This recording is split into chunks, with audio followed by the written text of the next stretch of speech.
For centuries, the narrow strip of land connecting the Malay Peninsula to mainland Asia has tantalized dreamers and strategists. This is the Isthmus of Kra, and it holds the potential to reshape the map and rewrite the rules of global trade. Imagine a world where ships could bypass the congested Strait of Malacca, shaving days off their journeys and millions off their expenses. The idea itself was not new. As far back as the 17th century, Thai rulers toyed with the notion of carving a waterway through the isthmus. Fast forward to the 21st century, and the world had changed. The proposed canal was a monumental undertaking, stretching over 102 kilometers, 63 miles, linking the Gulf of Thailand in the east to the Andaman Sea in the west. The Thai Canal project was never simply an engineering feat, it was inextricably intertwined with China's rise as a global power. For Beijing, the canal represented a strategic opportunity on multiple fronts. Firstly, it promised to alleviate a critical vulnerability: China's reliance on the Strait of Malacca. Over 80% of China's oil imports pass through the Malacca Strait, making it a potential choke point that could cripple the nation's economy in times of conflict. The Thai Canal offered an alternative route, one that bypassed the strait entirely and reduced China's dependence on this vulnerable waterway. Beyond security concerns, the Thai Canal also aligned perfectly with China's Belt and Road Initiative, BRI, a trillion-dollar infrastructure project aimed at expanding Chinese influence across Asia, Africa, and Europe. Chinese companies were eager to finance and construct the project, viewing it as a lucrative investment opportunity and a chance to showcase their engineering prowess on the world stage. However, China's enthusiastic embrace of the Thai Canal project raised alarm bells across the region and beyond. Neighboring countries, particularly India and the United States, viewed China's growing influence with suspicion, concerned that the canal would upset the existing balance of power and grant Beijing undue leverage over the region. The Thai Canal project was never just about digging a ditch through the earth, it was a geopolitical earthquake waiting to happen. For India, the canal represented a direct challenge to its own naval dominance in the Indian Ocean.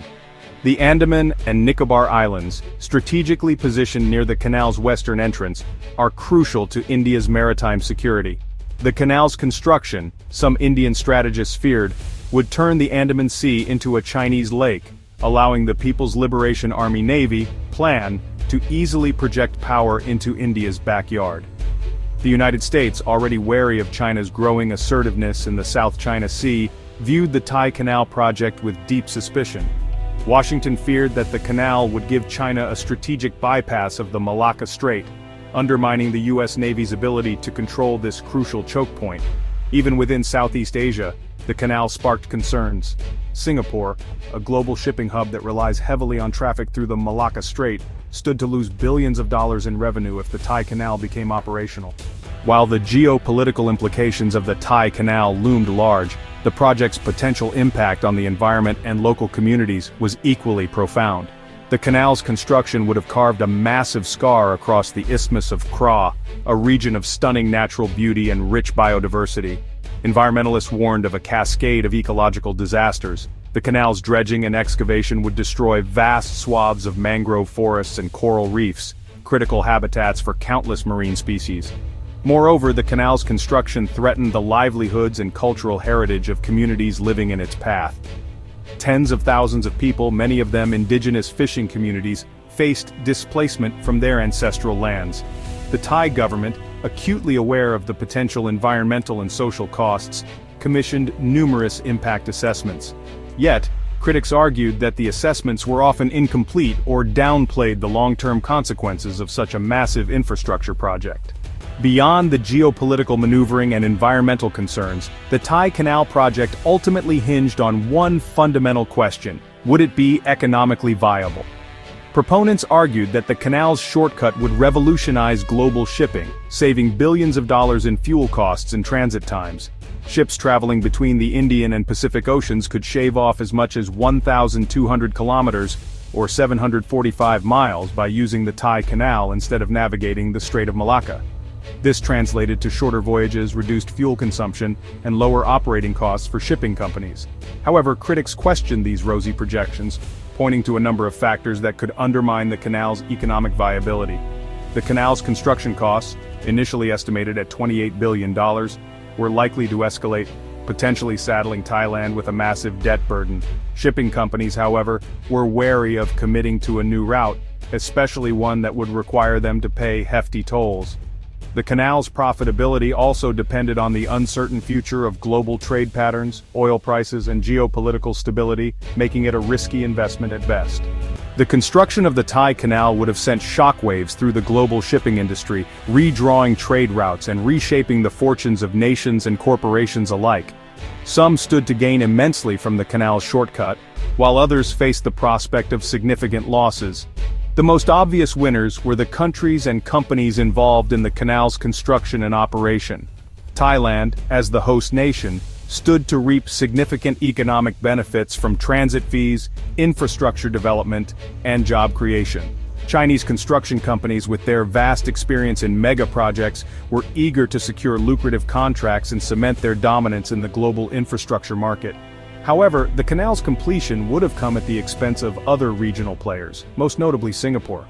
As the world's busiest transshipment hub, Singapore relies heavily on its strategic location along the Strait of Malacca.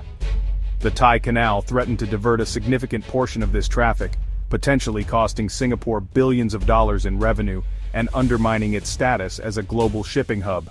Despite its grand vision and potential to reshape global trade, the Thai Canal project ultimately unraveled under the weight of its own complexities. Political turmoil within Thailand played a significant role in the canal's demise. A series of military coups, political protests, and economic crises created an unstable environment that made it difficult to attract the necessary investment and political will to move the project forward. The canal also became a lightning rod for nationalist sentiment, with some Thais expressing concerns about ceding sovereignty over a vital waterway to foreign powers, particularly China. Concerns about the canal's environmental impact also galvanized opposition. Environmental groups within Thailand and internationally launched campaigns highlighting the potential for ecological devastation, raising public awareness and putting pressure on the Thai government to reconsider the project. Moreover, the economic case for the canal never quite added up. The global financial crisis of 2008 and subsequent economic slowdowns raised questions about the viability of such a massive infrastructure project. The Thai Canal project may be dead, but the idea of a shortcut through the Isthmus of Kra refuses to die. The strategic and economic imperatives that drove the canal's conception remain, and it is likely that similar projects will emerge in the future, driven by the ever-evolving dynamics of global trade and geopolitics. China, despite the setback in Thailand, continues to seek alternative routes to bypass the Malacca Strait and secure its energy supply lines. The country is investing heavily in port development and infrastructure projects across the Indian Ocean, part of its broader string of pearls strategy to enhance its maritime influence. For Thailand, the abandonment of the Thai Canal project provides an opportunity to reassess its development priorities and chart a more sustainable path forward. The Thai Canal saga serves as a reminder that even the most ambitious projects can founder on the shoals of political realities, economic uncertainties, and environmental concerns. The future of the Isthmus of Kra, like the future of our planet, depends on our ability to find a balance between economic progress, environmental stewardship, and social justice.